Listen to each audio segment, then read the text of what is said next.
Welcome to the Uncanny Link, where physics meets metaphysics, the podcast that can help you optimize your decision making skills in just under 30 minutes. And I'm your host, Vaishali Nikade.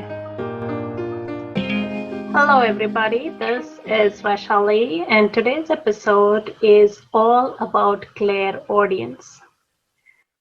So let's get right into it.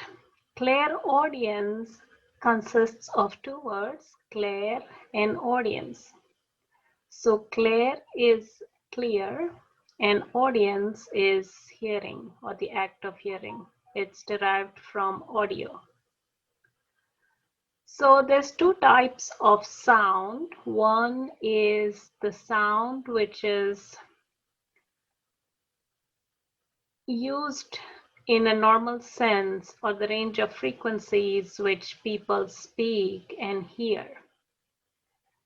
And there is another sound which is the sound of the spirit.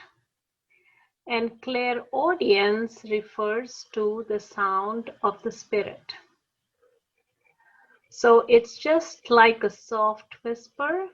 So it's almost as though somebody is talking to you, but you cannot hear the human sound, but you can still hear a sound. So it's almost like a soft whisper. Think of it as sort of ears of the spirit, where as a spirit in a body, our body is visible and we can see it, and the spirit for the most part is not visible.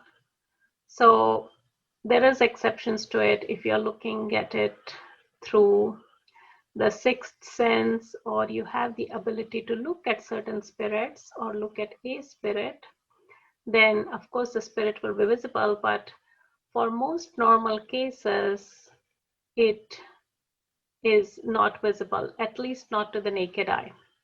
So clairaudience is ears of the spirit. So somebody may just say that, what if I am not clairaudient? So think of the last time that you heard some sort of a soft whisper. It's almost like a sound which is inaudible, yet you hear it. And it can come in a couple of forms, and the most prominent forms would be warning and guidance. So when it comes in the form of a warning, it would be more like if you go down that street, there'll be an accident. And when it comes in the form of a guidance, it will be like, okay, if I quit my job, then how do I find my next job?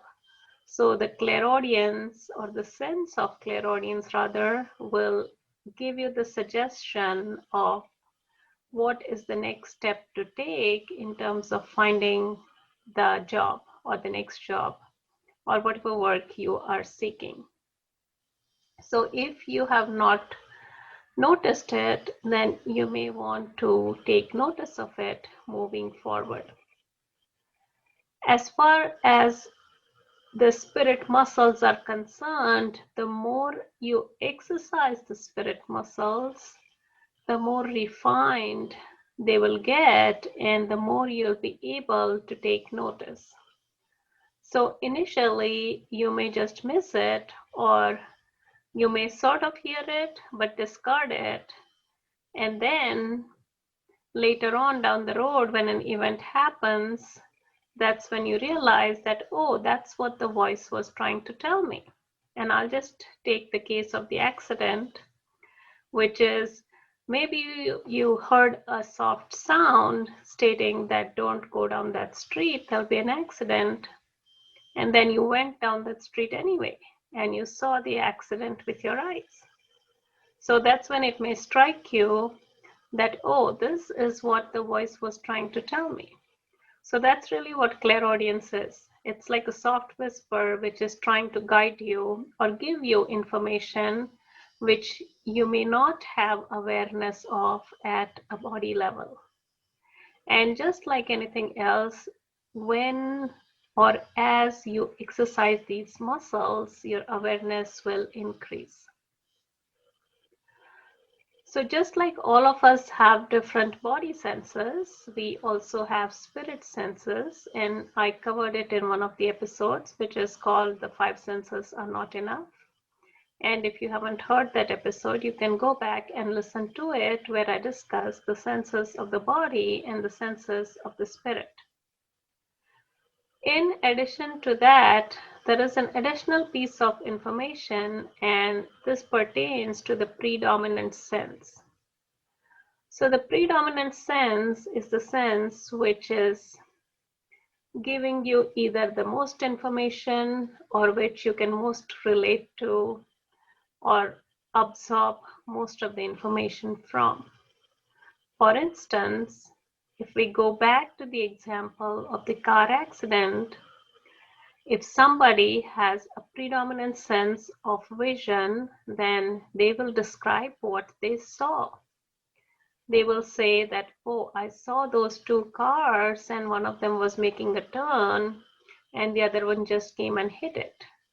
So that's the description of how this particular person saw the accident, and they are describing it in terms of their predominant sense, which is the vision or the eyes.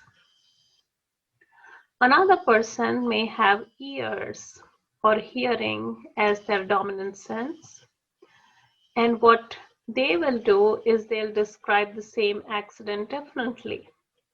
They'll say that, oh, I was driving, and as I was at the stop sign, I just suddenly heard a huge bang. And when I looked around, I saw that the two cars had collided.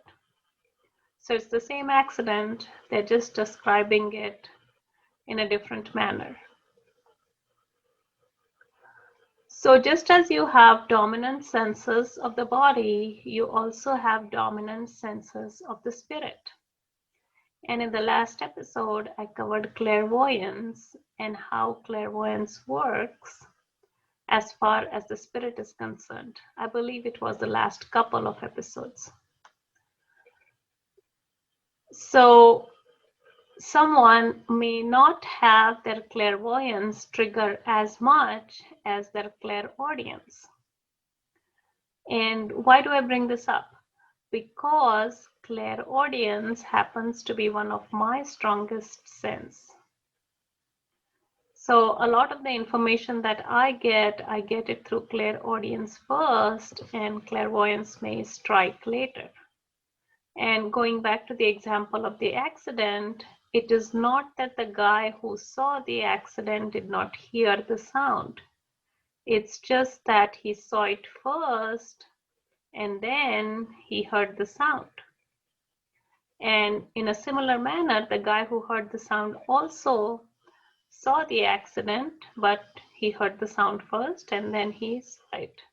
Although it happens almost simultaneously, but it's just a notion of the predominant sense.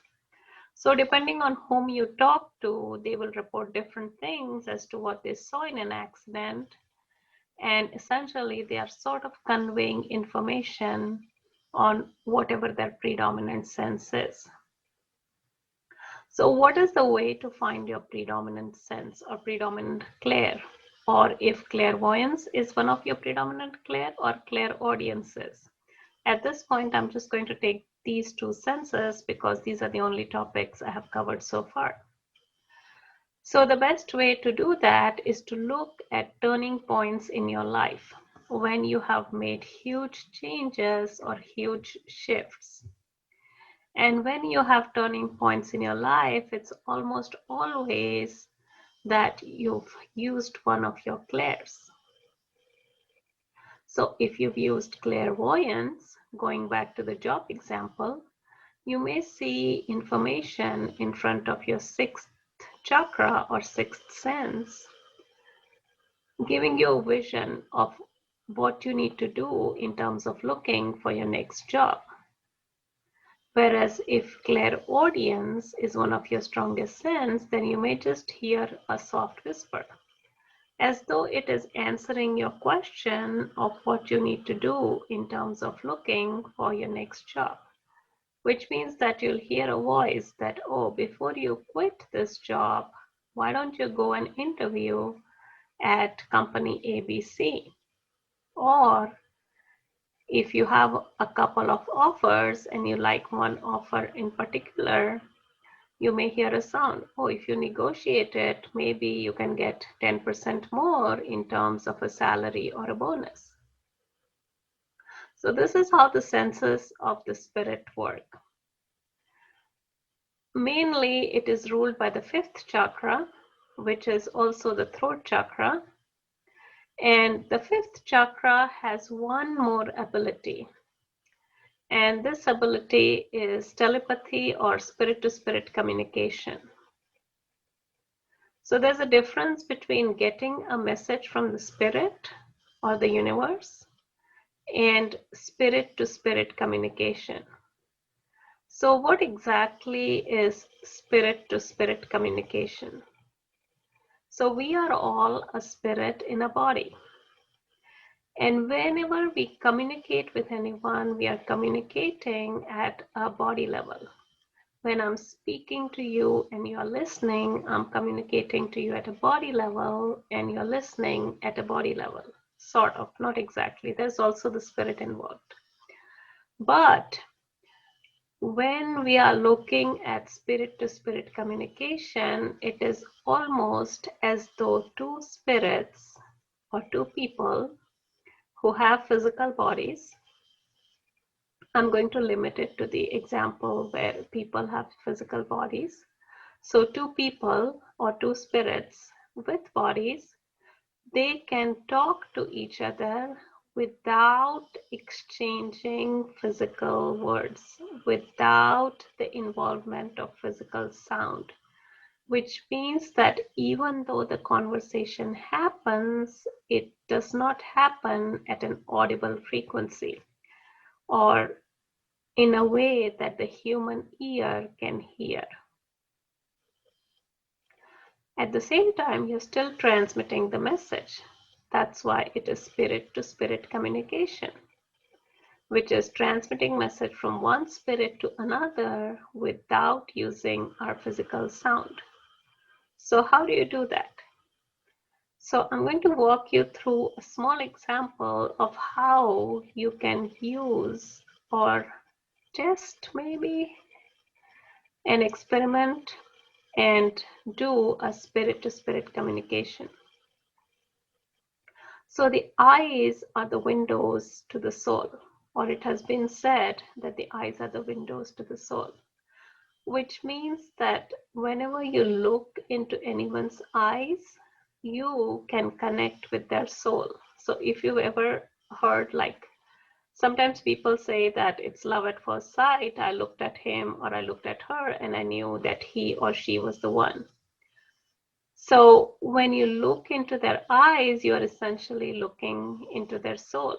And the soul is same as the spirit. It's just a different word, which means that you can engage in spirit-to-spirit communication.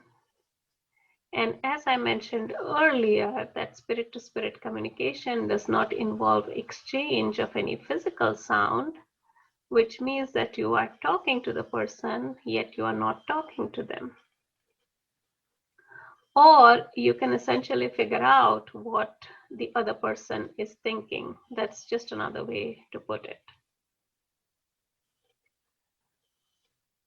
So this is how you can communicate between one spirit and another, or this is how you can establish a connection. That is the first step, to establish the connection with the other spirit that you want to communicate, is to look into their eyes, and because the eyes are the windows to the soul, you are establishing a connection.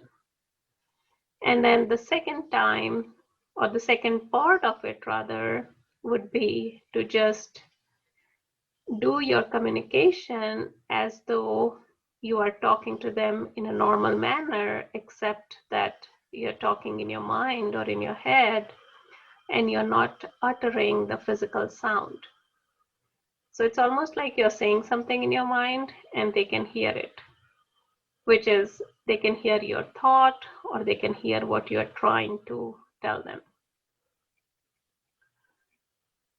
And then the next time, if you have the same person in your vicinity or in your proximity, and you have established the connection between the spirit or the two spirits, then you may just be able to sort of send a message through the airwaves to their spirit.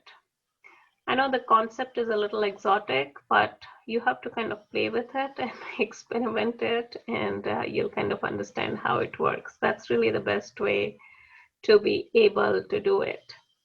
And I'll go back to the analogy of running, where I said that initially you do the run walk exercise. And after you're comfortable with the run walk, you can just start running at longer intervals.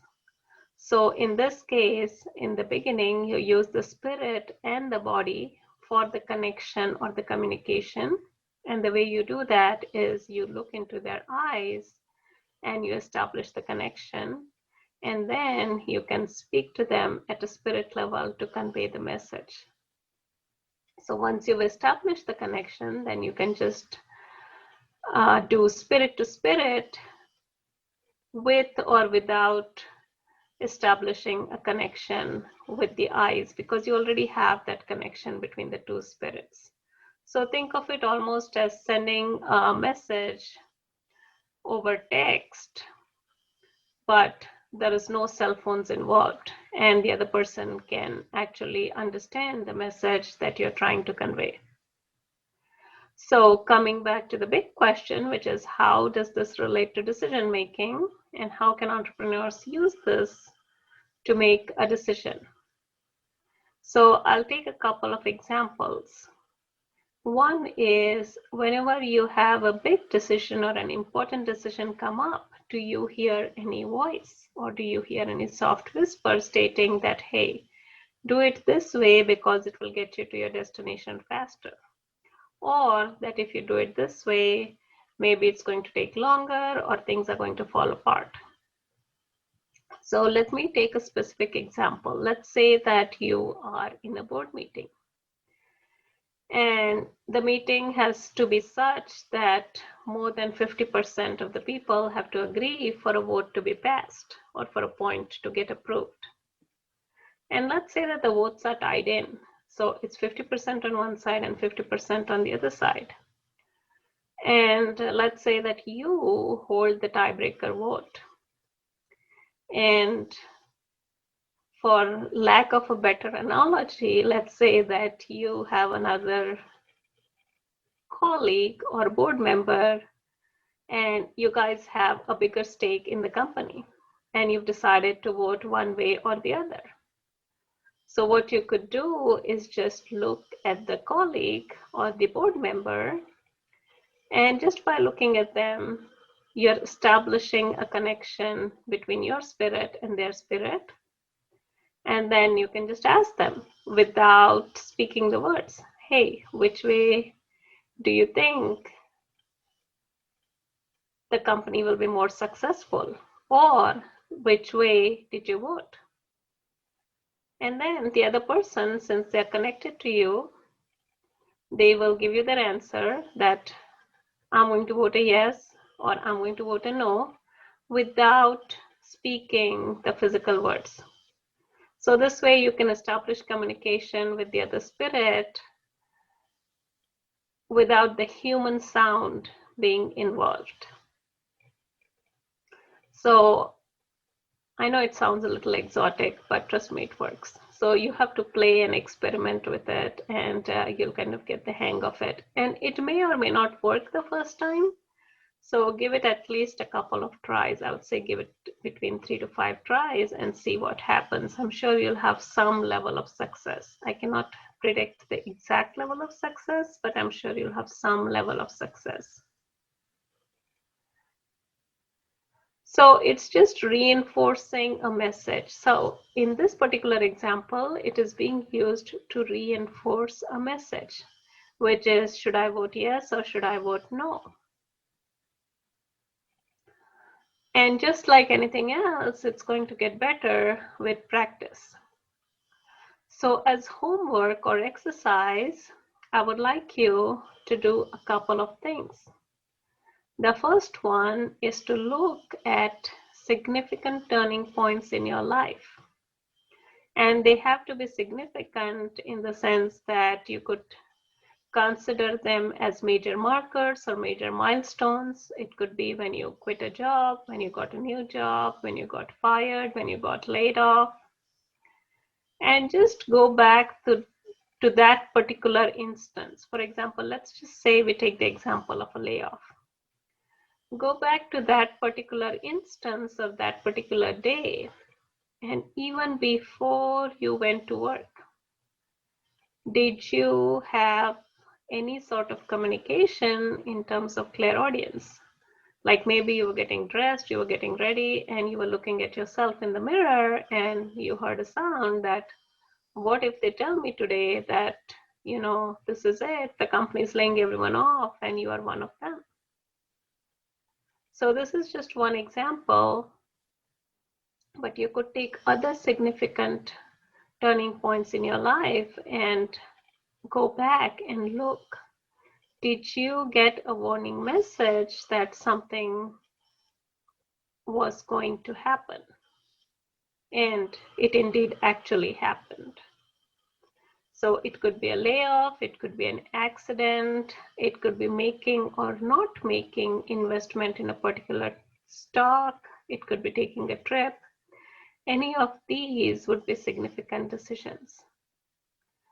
So that's the homework for this time, and I hope you enjoyed this episode on Clairaudience, and I will chat with you in the next episode. I'll see you guys that time. Thank you for listening. If you've enjoyed the show, please rate and recommend on iTunes, Overcast, or wherever you get your podcast. You can also get more information on my website, theuncannylink.com.